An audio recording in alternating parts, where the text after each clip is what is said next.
We've had a look at IPv4 access lists, namely standard and extended. Now, if you take a look at this one over here, it doesn't say standard or extended. It simply says configuring IPv6 access control lists. The reason for that is you only get basically named extended ACLs for IPv6. So there's no more standard and there's no more numbered. So this just reiterates what I just said. Basically, everything in IPv6 is an extended named ACL. So in essence, as with everything else IPv6 related, again, the IP addresses are a bit more complex if you don't shorten them. But other than that, IPv6 really simplifies things if you compare it to IPv4. Okay, so what are some of the key differences?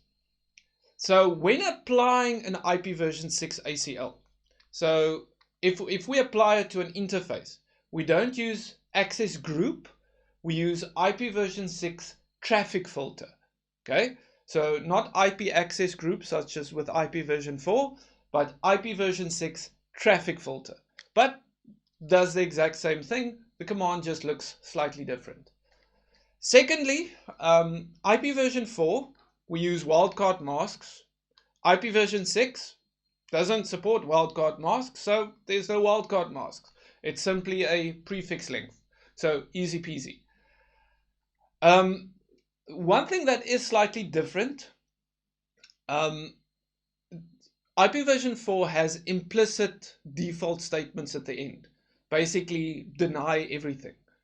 Now, IPv6 also does that, but it has some additional default statements.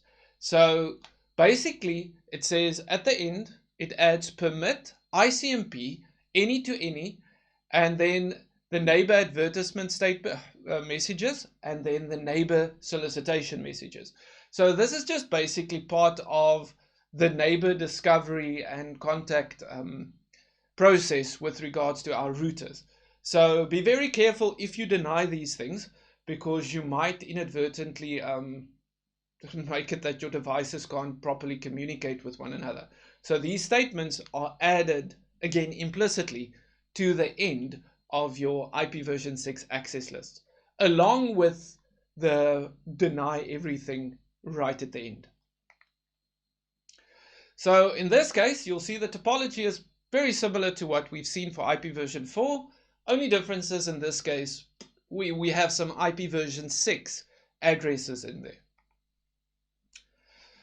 So the steps to configure an IPv6 access control list, very similar to what we have for IPv4 named ACLs. So basically, instead of saying IP access list, it's IPv6 access list. There's no need for the standard or extended keyword because we only have extended.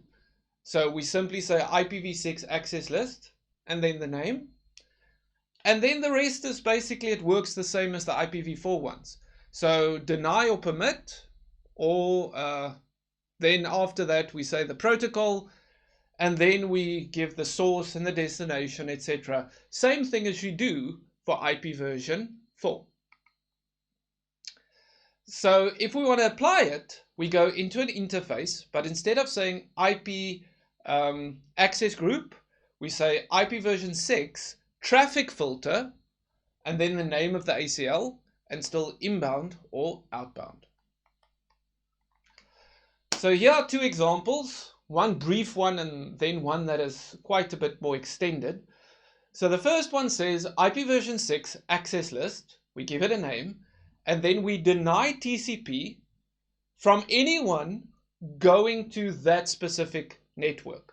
And as you see, no wildcard masks, just the network address and prefix mask.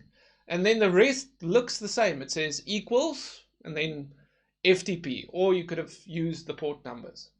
Okay, right at the end, after our two statements, we have a permit IPv6 any, and then to apply it to interface gig00, we use IPv6 traffic filter, the name of the access control list, and in.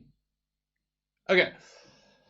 Then the next one is an IPv6 access controller used to restrict access. You can read through all of the statements.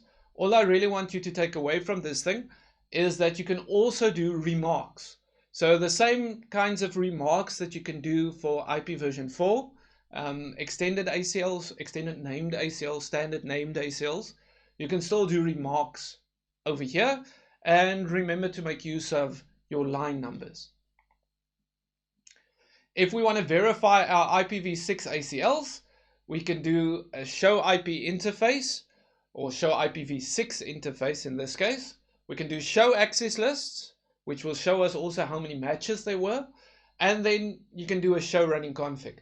To be honest, as with everything, I really always start off with show running config, because it's a nice and quick way to see if you made any typos.